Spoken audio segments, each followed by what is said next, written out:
Layunin ni PBBM na gawing pinakamalaking coconut exporter ng bansa, suportado ng CamSur Solon. Narito ang news scoop ni Judith Estrada Larino. Suportado ni Camarines Sur Representative El Rey Villafuerte ang plano ng Philippine Coconut Authority o PCA na magtanim ng 8.5 million coconut seedlings ngayong taon. Alinsunod naman ito sa layunin ni Pangulong Ferdinand Bongbong Marcos Jr.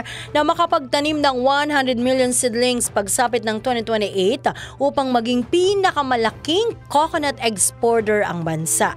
Ayon kay Representative Villafuerte, hamon sa mga magsasaka ng nyug ngayon ang pagbaba ng mga nakukuhang bunga. Magiging malaking tulong niya ang pagbibigay sa kanila ng mga bagong kaalaman sa pagpaparami nito. Kaugnay nito, pinahayag din naman babatas ang kanyang suporta sa plano ng PCA na magkaroon ng kasunduan kasama ang local government units na pangunahing producer ng nyug sa pagpapatupad ng planting at replanting activities, seed farm development at coconut fertilization, gayon din ang iba pang mga initiatives.